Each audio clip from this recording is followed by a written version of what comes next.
අර පැත්තෙන් තමයි ඩීසල් එක පොඩක් කමිෂන් දාන්නට පොඩක් දැක්කා පොඩ වීඩියෝ බලද්දා දැක්කද මොනවා ආයෙත් ආයෙත් බස් එක යන්න බැරුව ඉන්නේ 10ට 9 මොනවා 10 අමාරුයි අමුකණිය යන්නේ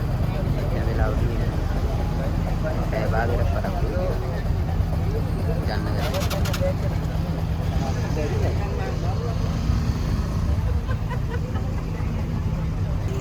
ඉන්නේ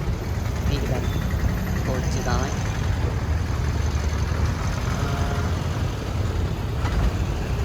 ඒකටවත් යන්න බැරුව ඉන්නේ